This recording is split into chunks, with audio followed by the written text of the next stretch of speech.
विटा कन्याकुमारी सायकल ट्रिपचा पहिला दिवस आहे. आम्ही 2च सायकलिस्ट ही राईड आता करणार आहे. बाकीचे मागणे येणार आहेत, पण आमचे बाकीचे सगळे सायकलिस्ट आम्हाला सपोर्ट करण्यासाठी 20 किलोमीटर, 30 किलोमीटर, 50 किलोमीटर किंवा 100 आणि 200 किलोमीटर अशा सपोर्टसाठी इतर सायकलिस्ट आलेले आहेत. सर्वजण आम्ही आता विट्यातून निघतोय आणि आमचा पहिला मुक्काम 230 किलोमीटर किस्तूर येथे आहे. तोपर्यंत आधेमध्ये येऊन बाकीचे काही रिटर्न जाते.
जवळपास 85 किलोमीटर प्रवास करून कोल्हापूर क्रॉस करून आता गोवा वेस्टच्या दिशेने चाललोय.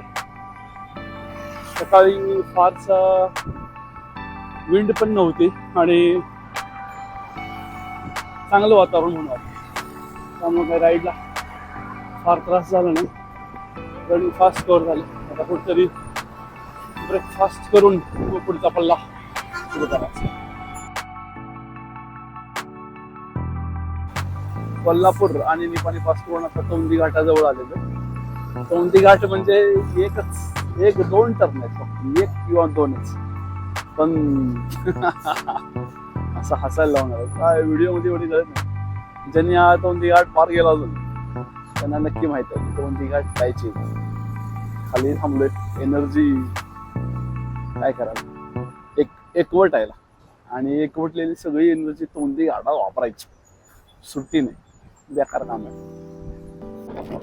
तोंदी घाट संपल्यापासून हेडविंड सुरू झाले, तोंडावरचं वार आपण म्हणतो, आणि तो एवढं जोरात आहे की मगाशी अक्षरशः चढाला रिकामी बॉटल उलट्या दिशेने, म्हणजे चढाला चढत होते रिकामी बॉटल, एवढं स्पीड आहे वाऱ्याचं. एकदम हेडविंड.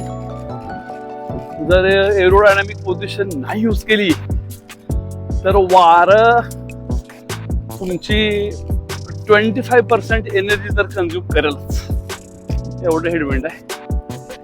मजा आहे, थ्रिल आहे. म्हणजे हा रोड ऍक्च्युली असं सुरुवातीला वाटलं होतं की आपल्या घराकडं विट्यामध्ये वारं सपोर्ट करेल अशा दिशेने होतं, पण इथं येऊन मात्र उलटच झालं.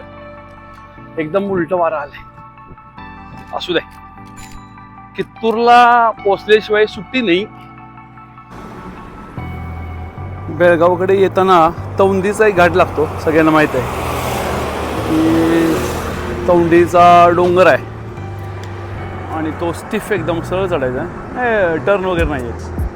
आणि हा बेळगावच्या अलीकडे एक साधारण 20 किलोमीटर ब्रिज वाटतोय, पण ब्रिज नाही, हा घाटच आहे. जवळपास मी 5 किलोमीटर चढतोय. 5 किलोमीटर कंटिन्यू इलेव्हेशन आहे, कंटिन्यू. मग आता पुढं जाऊन 5 किलोमीटर होईल किंवा 5.5 किलोमीटर होईल. कंटिन्यू इलेव्हेशन आहे एकसारखं. म्हणजे कात्रजचा जो आपण टनेल चढत येतो, टनेलकडे येताना चढ लागतो, तसा सेम त्या टाईपचा आणि कंटिन्यू आहे, संपतच नाही. आता संपेल, मग संपेल. 1 डोंगर, 2 डोंगर, हे बघा असले छोटे छोटे छोटे छोटे. तो पलीकडचा डोंगर पण पार करतो रे असंच. आणि माहिती नव्हतं की बेळगावच्या पूर्वी पण असं एक एलिव्हेशन मिळणार आहे. बेळगावमधील बहुतेक विधान सभागृह आहे, बहुतेक फिक्स आयडिया नाही, कारण मागं सगळे बोर्ड लागले होते. ज्यांना माहिती आहे त्यांनी सांगा काय आहे.